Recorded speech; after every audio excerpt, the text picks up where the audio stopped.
Utiliser votre microphone et vos parleurs. C'est ce qu'on a fait.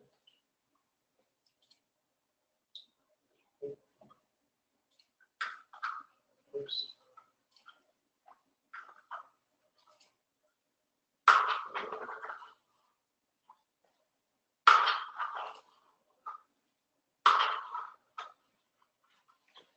On n'entend rien. Et t'as-tu ouvert la machine? Oui, ça marche.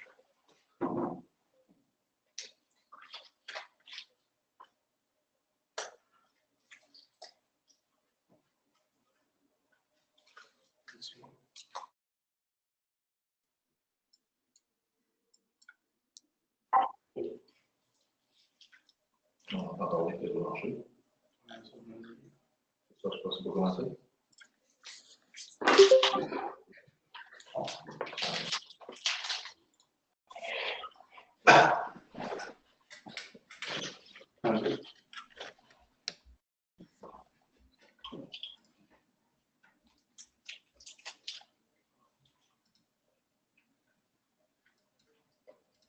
Entendu du son, en tout cas, c'est pas bien. Bon, c'est bon.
Bonjour.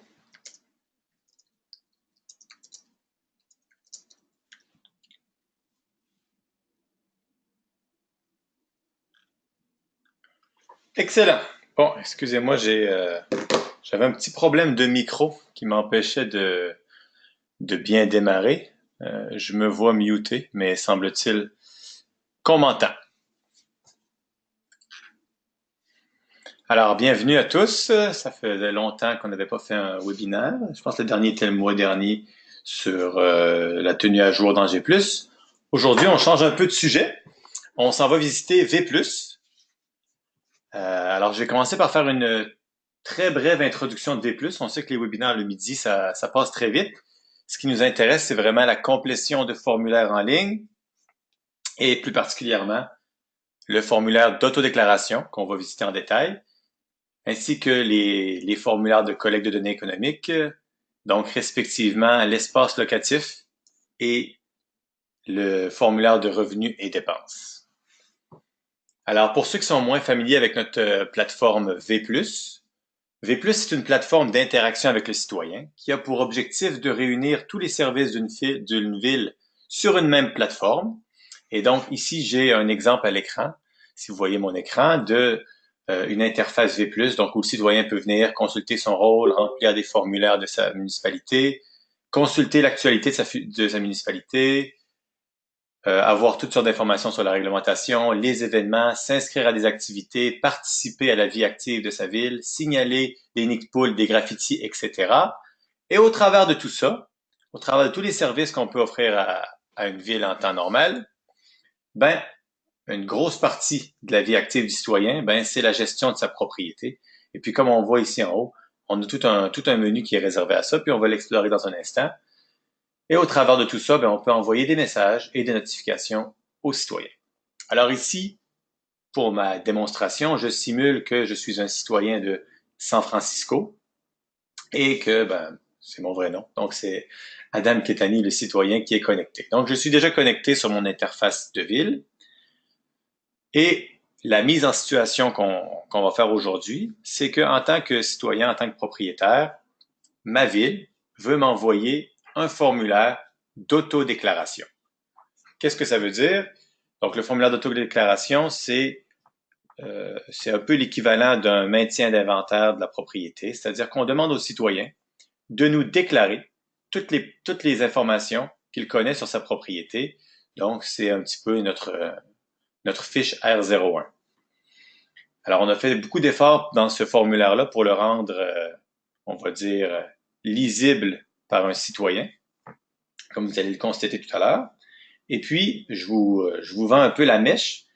Ce qu'on fait avec les questions qu'on pose aux citoyens, on va le remplir tantôt ensemble, c'est qu'on prend toutes ces réponses, puis par la suite, par un algorithme qu'on a développé, on prend les réponses du citoyen et on les transforme en un XML de R01, donc le XML normalisé de la R01. Et par la suite, ce XML-là peut être poussé dans n'importe quel système d'évaluation qu'une ville posséderait déjà.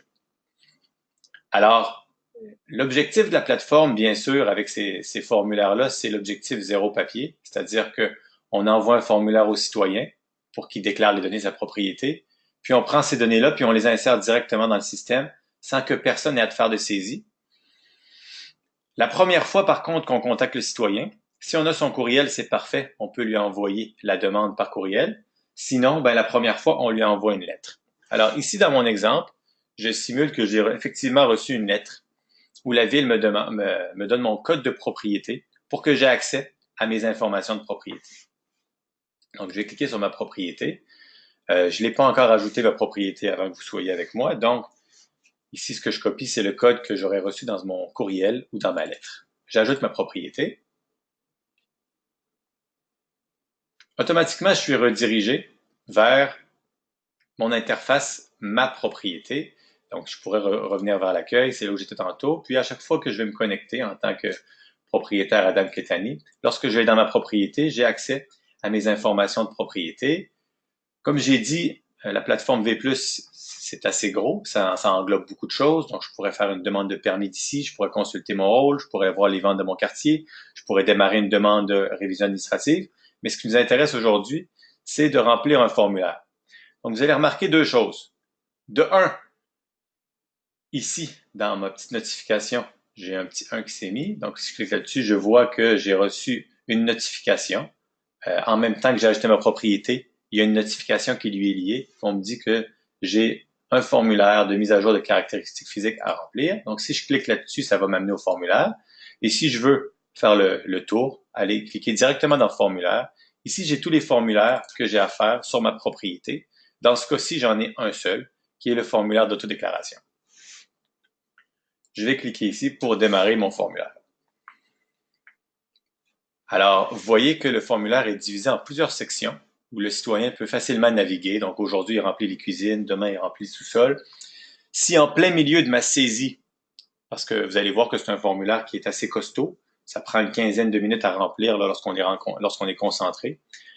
C'est ce que les tests utilisateurs ont démontré. Si à la moitié de mon formulaire, peut-être que j'ai pas une certaine information ou carrément il faut que j'aille dehors pour vérifier l'état d'une partie de ma maison ou me rappeler d'un matériau, je peux fermer le formulaire, me reconnecter 2 jours plus tard, ou peu importe, et puis mes réponses vont être enregistrées exactement au même endroit où je les avais laissées. Alors le formulaire va comme suit. On commence par poser quelques questions, on va dire filtres aux citoyens, où on lui pose la question, est-ce que vous avez ajouté ou enlevé un logement depuis donc dans les 8 dernières années? Ces questions-là, on les appelle travaux majeurs, mais à l'interne, on les appelle les questions d'admissibilité.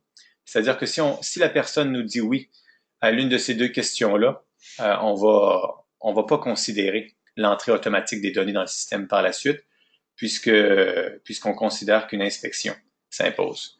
Donc, moi, je vais dire que je n'ai pas ajouté de logement depuis 2010 et que je n'ai pas fait d'agrandissement ou ajouté un solarium ou une verrière. Une fois que j'ai terminé cette section-là, je passe à la première section, la cuisine. On pose la question, vous allez reconnaître là, au travers des formulaires les données standards de la fiche R01. Donc, je pose la question à la personne, c'est quoi le matériau des portes d'armoire? Donc, je vais dire que moi, j'en ai en bois franc. Et je lui pose la question sur la dernière année de rénovation. Puis par défaut, lorsqu'on crée la demande sur la propriété, comme on connaît déjà la propriété, déjà dans le système, ben je connais l'année d'origine. Donc, vous allez voir que partout, lorsqu'il n'y a pas de rénovation, la personne peut nous dire que c'est encore les matériaux d'origine. Matériau principal des armoires, donc est-ce que c'est en stratifié bois ou de qualité standard ou supérieure? Et est-ce qu'il y a des appareils encastrés? Donc, est-ce que j'ai un four encastré, un frigo encastré ou une chambre cellier vitrée? Alors, ici, pourquoi on pose ces questions-là à l'utilisateur? C'est pour inférer la qualité et la complexité. Alors, je vous ferai pas, je vous sortirai pas le fichier Excel de toutes les formules, mais on a des formules assez intéressantes qui ont été développées en partenariat avec la Ville de Québec pour inférer les qualités et complexités à partir de réponses du citoyen, parce qu'on sait qu'ils vont avoir quand même une importance significative au niveau de la valeur. Donc, je termine cette section-ci. Je passe aux salles de bain. On va poser des questions sur chaque salle de bain de la personne. Par défaut, on assume qu'il y a au moins une salle de bain, mais la personne peut en ajouter autant qu'elle veut, dépendamment du nombre de salles de bain qu'elle a. Alors, on lui pose la question, combien de lavabos? Je veux dire que moi, j'ai peut-être un seul lavabo. Les dimensions de la salle de bain. Alors, je vais dire, moi, qu'elle est grande. L'année de la dernière rénovation du couvre-plancher, je vais dire d'origine, mais je vais dire que j'ai rénové ma toilette en 1992. Donc, vous voyez qu'avec cette validation-là aussi, c'est impossible que la personne nous donne une année de rénovation avant la construction de la maison. Et puis, à chaque salle de bain, on lui pose la question d'identifier tous les éléments qui composent sa salle de bain. Donc, est-ce qu'il y a un meuble de lavabo? Est-ce qu'il y a un bain-douche? Et vous allez voir qu'on pose ces questions-là de façon assez précise, justement parce que dépendamment du nombre d'éléments qui va cocher, puis des années de rénovation, on va inférer les qualités et les complexités. Donc, moi, je vais dire que, effectivement, j'ai un meuble à lavabo d'origine. Je n'ai pas de bain-douche, mais j'ai une douche qui est en céramique que j'ai rénovée. Tiens. Je n'ai rien de ces autres éléments-là. On lui pose la question d'essayer de quantifier ou de qualifier sa salle de bain. Donc, je vais dire que la mienne est luxueuse. Et au niveau des salles de bain, puis au niveau de l'extérieur, on permet à l'usager de lier des photos. Donc, moi, je vais mettre des photos ici. Je vais mettre une photo de salle de bain, puis je vais en mettre une deuxième. C'est laquelle que j'ai mis? Voilà. Donc, juste rajouter que le formulaire est vraiment conçu pour des citoyens. On n'est plus dans le professionnel ici. On est vraiment dans la conception d'expérience pour les citoyens qui sont pas nécessairement experts en informatique. Donc, tous les contrôles sont extrêmement, je sais pas comment dire, user-friendly en français, amis de l'utilisateur. Et donc, même chose ici. S'il ajoute une photo, il s'est trompé, ben, il peut en retirer une des deux, en garder seulement une des deux, etc. Et puis, s'il le veut, s'il y a 2 salles de bain, il peut rajouter une deuxième salle de bain. Et puis là, cette fois-ci, même chose. On lui pose les mêmes questions sur sa deuxième salle de bain. Est-ce que tu veux... et puis, bon, je ne vais pas nécessairement la remplir en entier puisque je vois que le temps file. Ensuite, matériaux des planchers. Ici, ici, c'est une petite coquille. Normalement, on explique aux citoyens comment remplir cette section-ci. Ici, au niveau des matériaux des planchers, si vous connaissez un peu la R01, normalement, on s'en fout des pièces. On veut simplement savoir les matériaux par étage. Sauf que lors des tests avec les utilisateurs, on a remarqué que cette formule-là, de tout simplement demander à l'utilisateur d'évaluer 50% de bois franc puis 50% de céramique sur le plancher, ça rendait la tâche extrêmement complexe.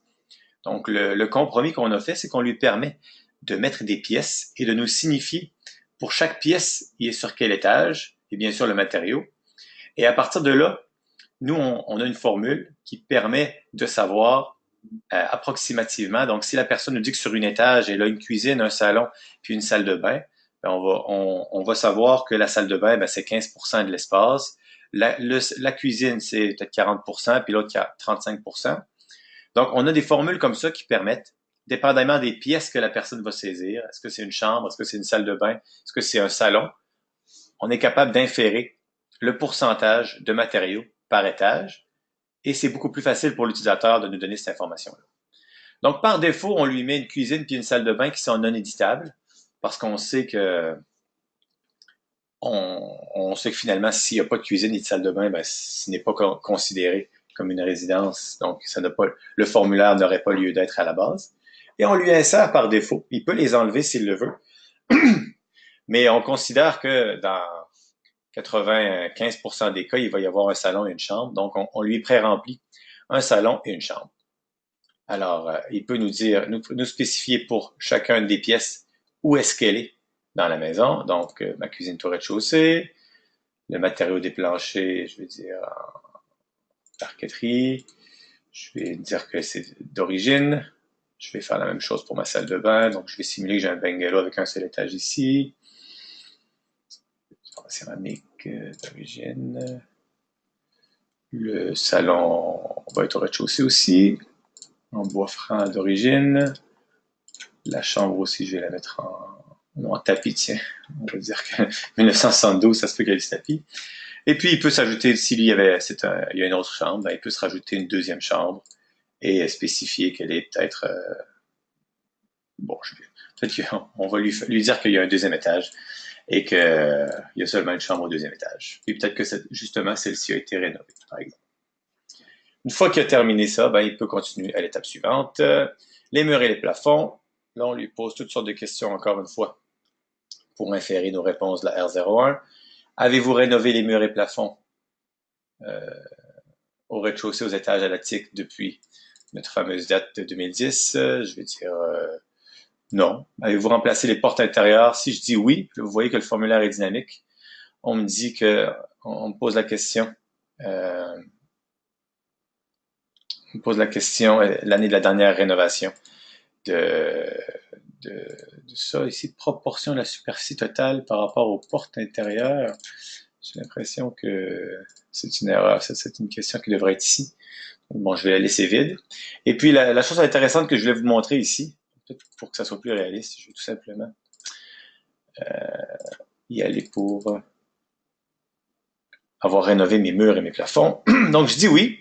En quelle année je l'ai rénové? Donc, par exemple, en 1995. Combien de pourcentage est-ce que j'ai rénové? Donc, je vais plutôt y aller ici pour 50%. Puis si je l'ai rénové encore en 2000, ben, je peux rajouter une année de rénovation. Et cette fois-ci dire que la deuxième fois que je l'ai rénové, c'est en 2005. Et j'ai rénové un 25% en 2005. Puis je pourrais aussi la supprimer si je change d'avis, je me suis trompé plus tard. Avez-vous rénové un escalier? Non.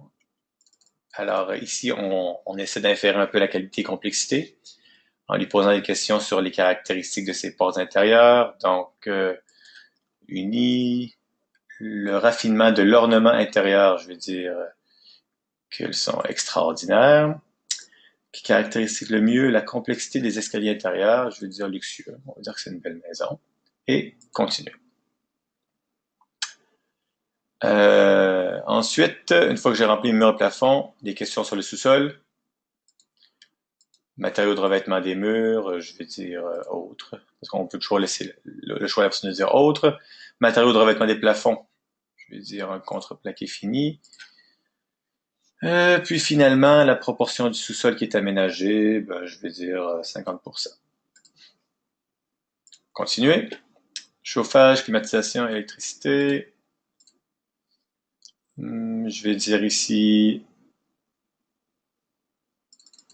mon type de chauffage. Alors, je peux dire que j'en ai aucun, mais je peux aussi le spécifier. Là, ici, vous voyez que les énumérations sont collées.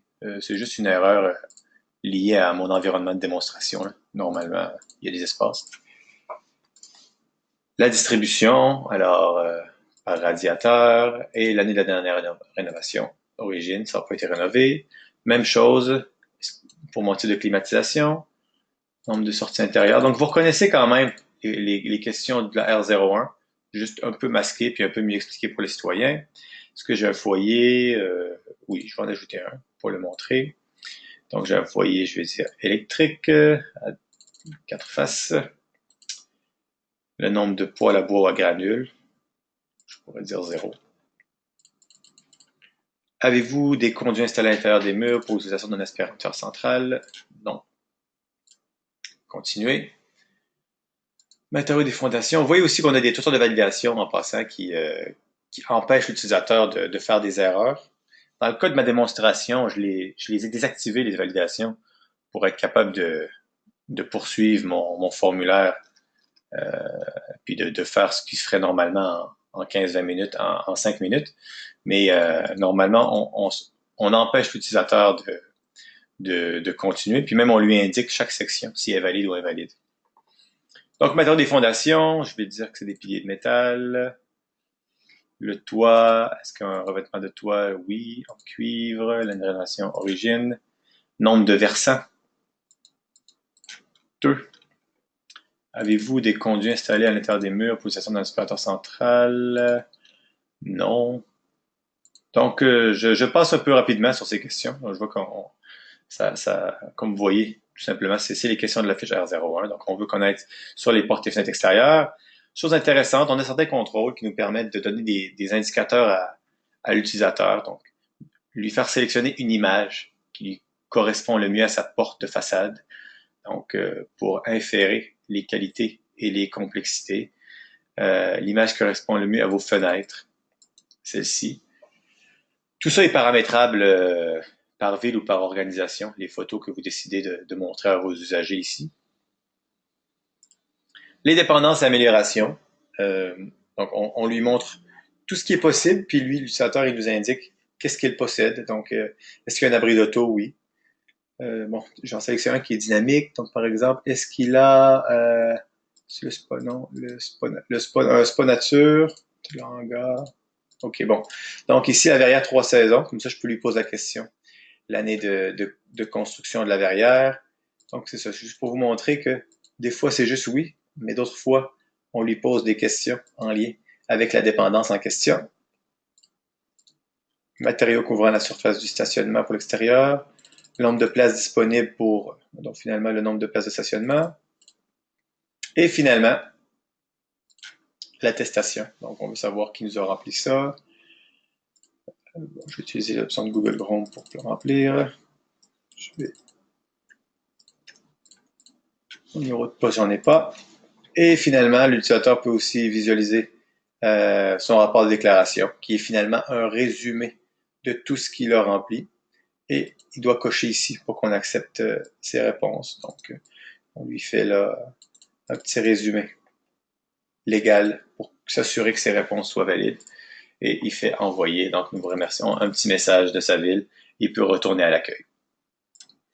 Alors, ça, c'est pour le formulaire d'autodéclaration. On fait toujours une petite séance de questions là, à la fin du webinaire, mais donc, si vous avez des questions par rapport à ça, je les prendrai à la fin.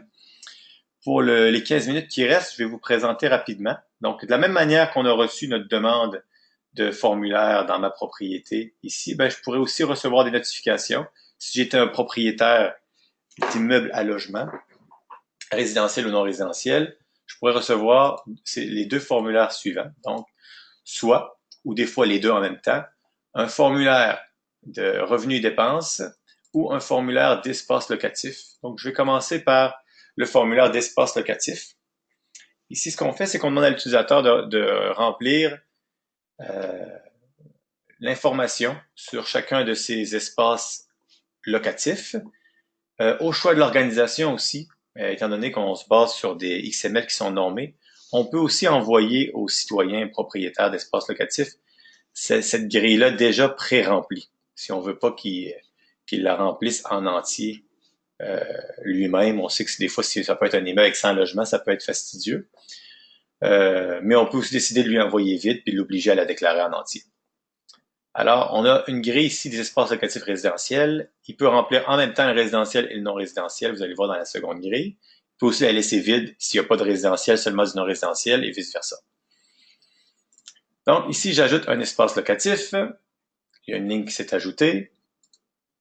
Et puis, je peux, souvent dans une création, on va préférer l'ouvrir et remplir directement les informations de l'espace locatif en question. Donc, moi, je vais remplir très rapidement des informations. Donc, sur quel étage est-ce qu'il y a l'espace locatif, le nombre de pièces, le nombre de chambres, conditions d'occupation, locataire, l'information sur le bail, le loyer que la personne paye, les services inclus. Parce qu'il y a des services, on peut tous les cocher comme ça. Les stationnements intérieurs, extérieurs. Stationnement non inclus au loyer de base, effectivement, ça c'est les stationnements inclus, les non inclus. Et il peut choisir d'inclure une remarque s'il le veut. Confirmer. Une fois que c'est fait, on a une ligne qui s'est ajoutée à la grille, avec tout ça. Ici, bon, ce que je vous montre, c'est un formulaire qui est un peu en développement. Je vous expliquerai ces cases-là, à quoi ils servent. Tout ce que je vous montre en ce moment, je vais juste ouvrir une petite parenthèse, tout ça est prévu pour être mis en production au mois de février. Alors, c'est pour ça qu'il y a des petites options que je vais vous montrer ici, qui n'existent pas dans la vraie vie, mais qui sont intéressantes. Comme il y a beaucoup d'informations qui sont les mêmes pour chacun des espaces, on a l'option de dupliquer la ligne. Et puis, bien sûr, il peut la supprimer aussi. Et une fois qu'il a rempli toute sa grille avec toutes ces informations, il peut s'amuser à modifier à même la grille sans nécessairement repasser par le menu ici. Même s'il veut en faire une nouvelle, c'est pratique, mais généralement, quand on veut juste valider des petites choses, c'est intéressant. Ça, ces contrôles-là, qui malheureusement ne fonctionnent pas aujourd'hui, c'est que si je coche ça va cocher mon électricité pour toute la grille. Donc, si j'ai 10, 20, 100 logements, souvent, ce qui va se passer, c'est que les gens vont avoir les mêmes services qu'ils offrent partout. Donc, on offre ce contrôle-là qui permet d'éviter de saisir un par un. Clic, clic, clic dans la grille. Puis, je peux aussi dupliquer le contenu de ma grille. Lorsque je duplique, justement, souvent, j'ai pas besoin de réécrire le numéro civique, la rue, pour chacun. Je peux me faire des modèles, puis par la suite, juste éditer les choses qui diffèrent d'une place à l'autre. Alors, ça, c'est pour la grille d'espace locatif. La personne, c'est son espace de travail. Il peut travailler là-dedans jusqu'à temps d'avoir déclaré les données précises sur ces espaces locatifs. Il peut par la suite nous présenter les espaces locatifs non résidentiels. Celui-ci, par manque de temps, peut-être que je ne le remplirai pas en entier. J'en ai ajouté un. Juste pour vous montrer que les questions ne sont pas tout à fait les mêmes. On a moins de services inclus au loyer de base. On a l'utilisation et les conditions d'occupation. Franchement, au lieu de demander le nombre de chambres, on demande la superficie. Donc, de mémoire, je ne me souviens plus vraiment les différences par rapport à l'autre, mais je sais que c'est pas exactement le même formulaire. Je confirme, même chose ici. Donc, comme je l'ai laissé vide, il n'y a pas grand-chose dans le formulaire. Et j'ai les mêmes options que dans mon autre formulaire, c'est-à-dire de supprimer, puis dupliquer, puis éditer à même la grille ou à même le formulaire complet. Même chose ici. Normalement, il y a une explication pour les citoyens de comment remplir. Il faut comprendre que dans les environnements de démonstration, des fois, on fait des petits oublis comme ça. Ensuite, on pose des petites questions supplémentaires à l'utilisateur. Donc, afin de... sûrement des questions que vous connaissez, c'est des questions de la EL ou de la NR, de la multi, dépendamment du système que vous utilisez. Avez-vous des antennes sur le toit de votre immeuble vous rapportant des revenus de location? Non. Avez-vous des enseignes publicitaires attachées vous rapportant des revenus de location? Non. L'attestation, donc je vais attester, et puis je déclare, et puis je pourrais envoyer. Le formulaire d'espace locatif. On a un autre formulaire qui s'appelle les revenus et dépenses, qui lui porte spécifiquement sur les revenus et dépenses d'une personne, sachant qu'en général, les gens pour l'instant sont habitués à juste déposer leur fichier Excel, puis ne pas se casser la tête à remplir un formulaire. On offre cette option-là. En tant qu'organisation, vous pouvez décider d'obliger vos citoyens à la remplir ou vous pouvez leur laisser cette option-là. On a la même option, par contre, je ne l'ai pas montré ici. On a la même option ici où les gens peuvent mettre leur fichier de beau au lieu de remplir ou en plus de remplir. Ici, donc, on choisit parmi les deux méthodes. Est-ce que vous voulez remplir le formulaire ou est-ce que vous voulez juste téléverser un fichier qui contient l'état des revenus dépenses? Donc, si je clique là-dessus, ben, le reste de mon formulaire se change. Donc, je peux juste tout simplement glisser mon fichier, attester, puis j'ai terminé. Mais je pense que la démonstration est plus intéressante si on remplit le formulaire d'état et dépenses. Alors ici, j'ai deux sections, les revenus de location puis les frais d'exploitation. Ici, ce qu'on a fait, c'est qu'on a placé les choix qui nous semblaient les plus logiques puis les plus fréquents. Je vous dirais que nos tests utilisateurs sont pas encore concluants à savoir s'il faut qu'on offre des choix qui sont fixes comme ceux-ci ou s'il faut qu'on offre des choix dynamiques, un peu comme dans revenu de dépenses, dire à la personne ajouter un type de location. Le contrôle existe, ça se fait. Dans la démonstration ici, je suis allé pour la méthode fixe, mais sachez que si vous le voulez pour votre organisation, vous pouvez avoir un bouton plus ici qui permet à la personne d'ajouter un type de revenu, puis de le sélectionner parmi une liste déroulante. Donc ici, j'écris des montants de frais d'exploitation. Et puis, on donne toujours un petit indice à l'utilisateur de où est-ce qu'il est rendu au niveau de ses revenus totaux. Donc ici, bon, on va dire que c'est pas beaucoup, effectivement. Un petit peu plus. Bon, des chiffres un peu plus intéressants. Ensuite, au niveau des frais d'exploitation, même chose, on a mis une liste qui nous paraissait intéressante. Donc ici, on met le total, on indique à l'utilisateur le total des frais, puis le revenu total. Donc ça nous donne un petit indice pour voir si ce qui nous donne est cohérent. Donc ça lui coûte 5 000 de déneigement, une heure professionnelle, etc. Donc il peut remplir à même cette grille. Puis il voit à la fin, est-ce que ces chiffres font du sens? Donc lui, il n'a pas nécessairement un très gros revenu. Je pourrais lui augmenter un peu ses frais de commerce. Chauffage. Franchement, je ne possède pas d'immeuble à revenus. Donc, peut-être que mes chiffres sont pas très réalistes. Et puis, une fois qu'il termine, on lui demande aussi de nous ajouter une description des travaux baseurs réalisés. Donc, je vais changer les planchers. Et l'attestation. Petite différence par rapport aux attestations d'autodéclaration. Ici, on demande la fonction. Des fois, on sait que ça peut être le comptable qui la remplit.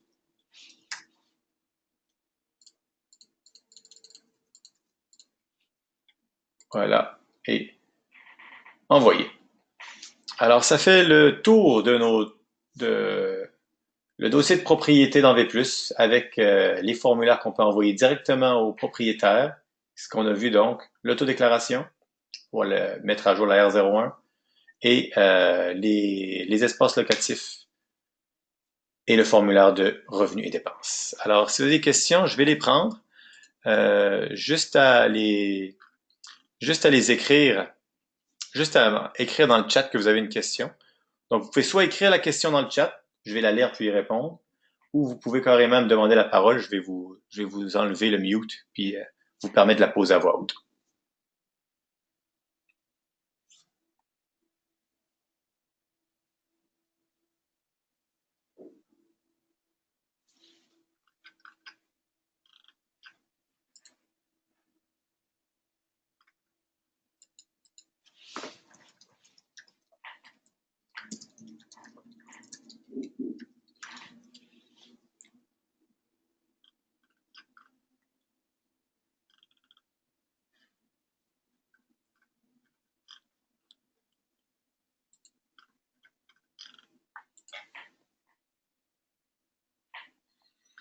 OK, donc c'est assez rare, c'est la première fois.